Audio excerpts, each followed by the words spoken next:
I'm Douglas Williams, and I've always lived in West Cornwall.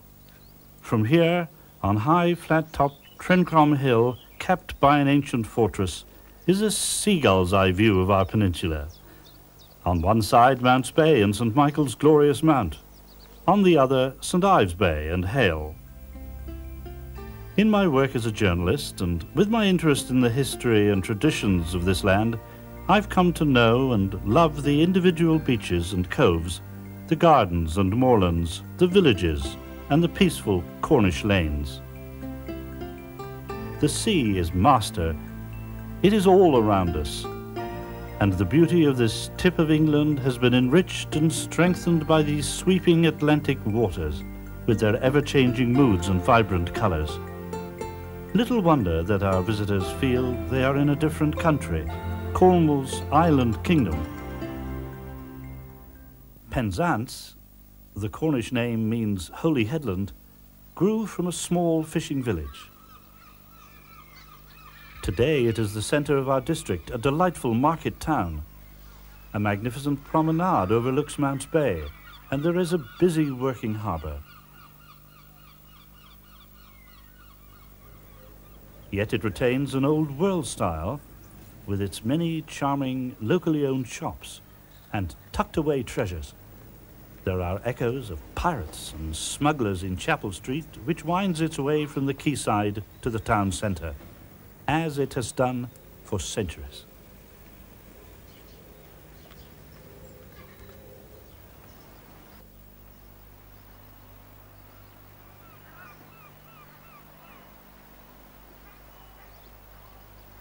The heart of Penzance is a garden. Within a stone's throw of the busy shopping area are these open, spacious marble gardens full of gorgeous warmth and colour.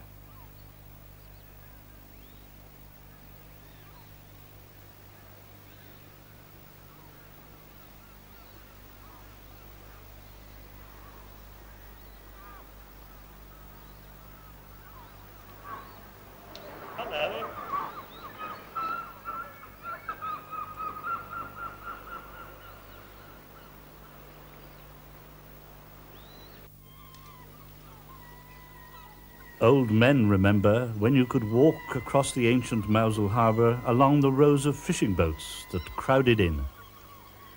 It was then the busiest port in the bay.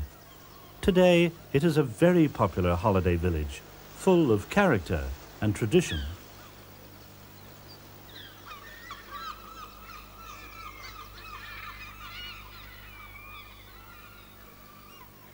The most breathtaking panorama of sea and sky, beach and headland comes from high on a coastal cliff. Looking down on the white sands and turquoise waters of Penwitھ and Porthcurno beyond are the remains of a 2,000-year-old cliff castle, Treen Dinas. Here stands 80-ton Logan Rock, celebrated for its ancient rocking tradition, but dislodged by a young naval officer, Lieutenant Goldsmith, over 150 years ago.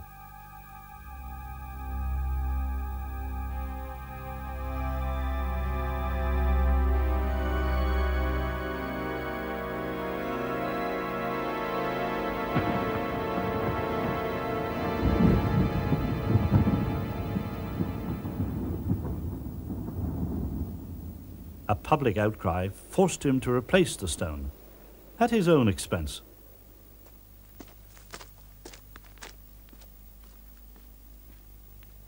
Suddenly, the footpaths become gateways that open onto the most exciting views in Europe. And wherever you wander here, history and legend are linked with fact and fable. The Celtic saints came marching, sailing, and floating in during the 6th century. Some of their holy wells remain, such as this one at St Leven.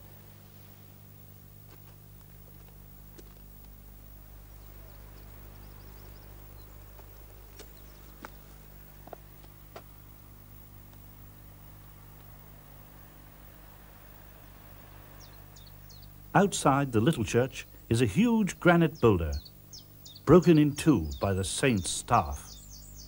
He prophesied, when with panniers astride a packhorse can ride through St Leven's Stone, the world will be done. The gap is said to be widening, but ever so slowly. That first view of Sennan Cove as you come down the steep hill is breathtaking.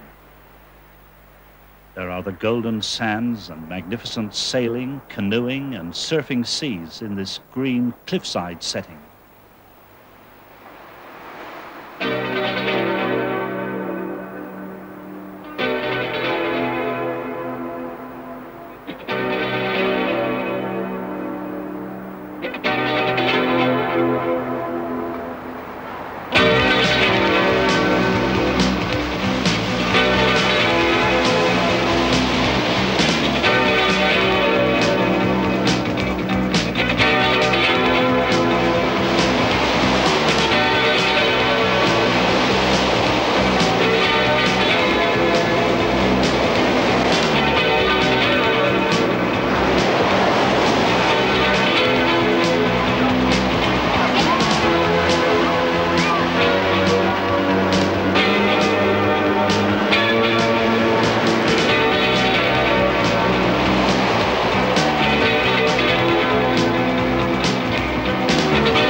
There have been few changes down the years at the charming Penberth Cove, with its own spirit of friendliness and continuity.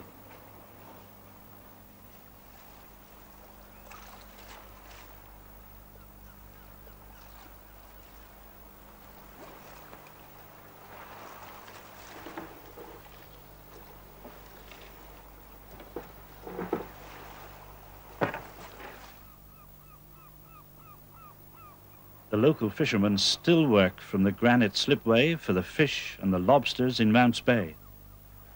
Richard Matthews, who has lived in the cove all his life, brings in his catch on board the Kellinmore and cleans it in the stream near his home.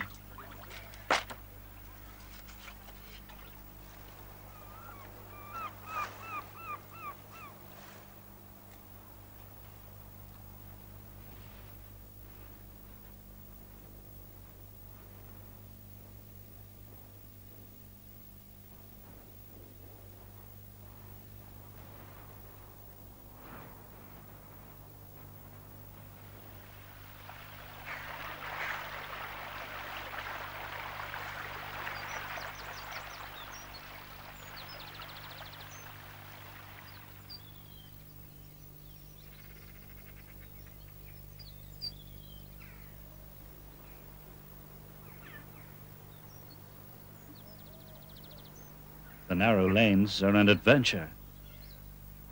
Here, just a short distance from the busy beaches, you can walk along in your own private world.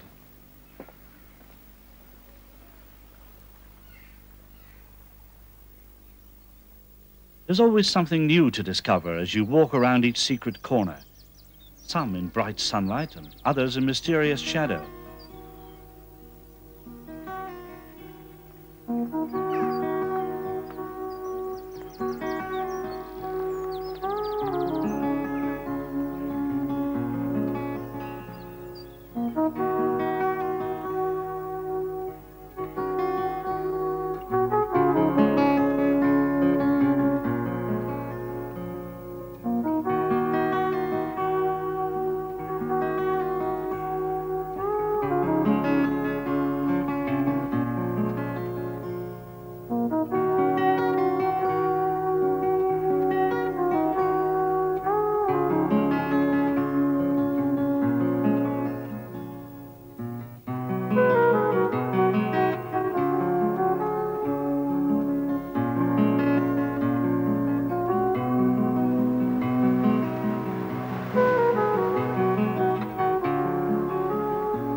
St Michael's Mount is a favourite National Trust attraction.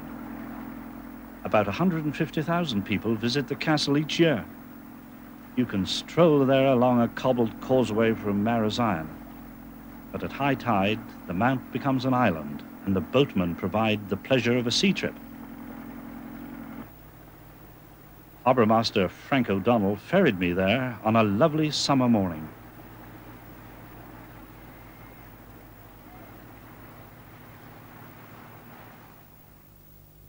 Legend tells that the mount was built by the huge giant cormorant, slain by Jack the Giant Killer, and that on a high ledge of rock, the Archangel St Michael appeared to local fishermen 1,500 years ago. Pilgrims came in their thousands. Now the path is trod by holidaymakers with equal enthusiasm.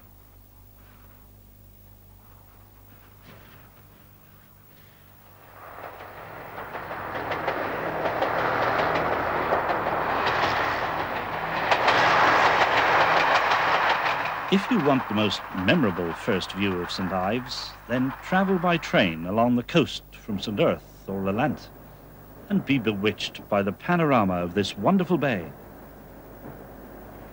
Then you can revel in the view of the many glorious beaches of Hale, Carbis Bay and St Ives.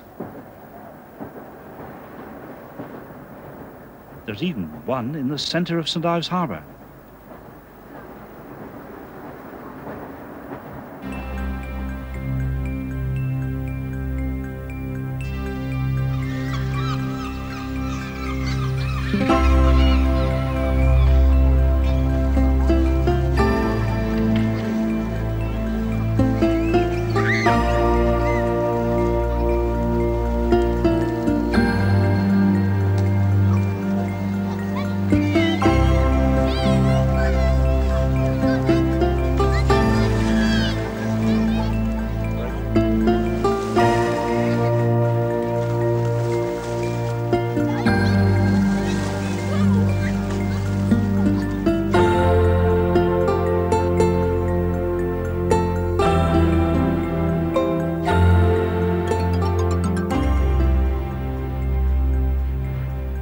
The artists came here and to Newlyn over a century ago. They continue to be fascinated by the sensations of light and colour.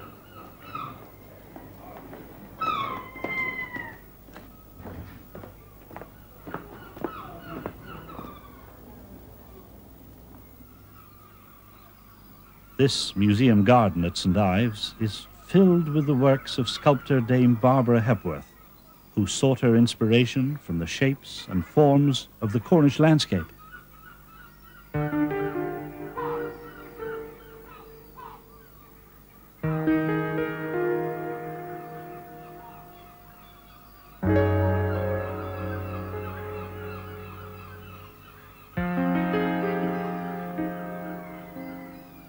From sculpture to Cornish antiquities, this holds stone, the Men and Tall on the Madron moorland, is big enough to climb through. They say it will miraculously cure your backache. Lanyon Quoit, a three-legged giant, is a splendid example of a 4,000-year-old Penwith tomb, and there are many places where religious ceremonies were held centuries ago. If you visit the Merry Maidens at St Buryan, you may see the girls and the piper who are turned to stone for dancing on a Sunday.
Walks and the coastal paths have excitement as well as grandeur.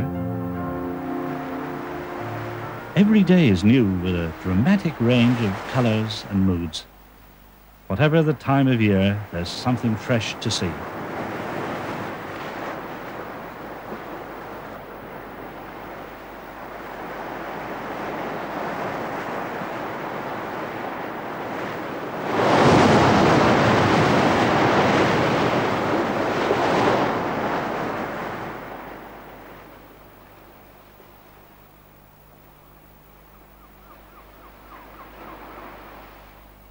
Land's End is the best-loved landmark in England. Just to stand on the cliffs and look out to the Longship Lighthouse and the Isles of Scilly is to conjure up the Cornish magic of that lost land of Lyonesse.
Those majestic cliffs of Gurnard's Head and Zenner, right along the north coast, are unequalled in Europe.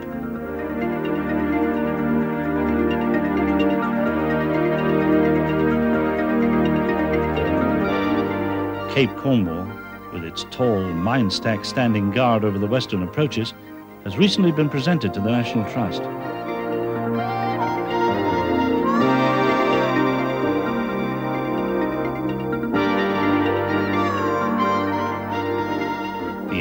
houses of Batalic, precariously perched on the cliff edge, tell more of the great industrial history and the lives of the tinners who worked here.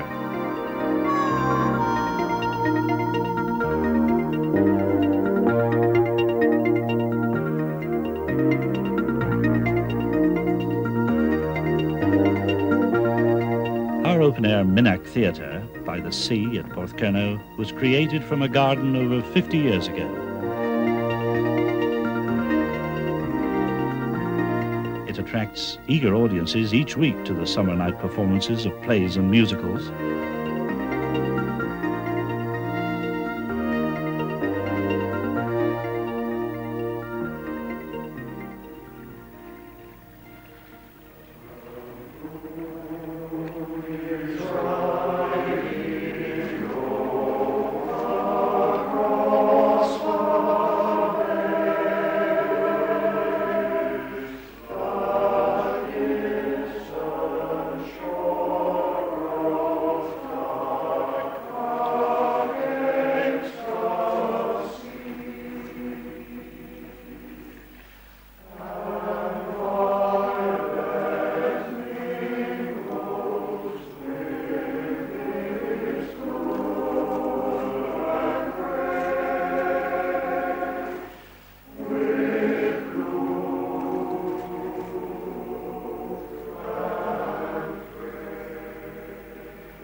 This is the West Cornwall experience. The best beaches and the most spectacular 50 miles of coastline in Britain. You can still walk for miles and see hardly a soul. You can feel the magic all around you, as clear and deep as the ever-present sea.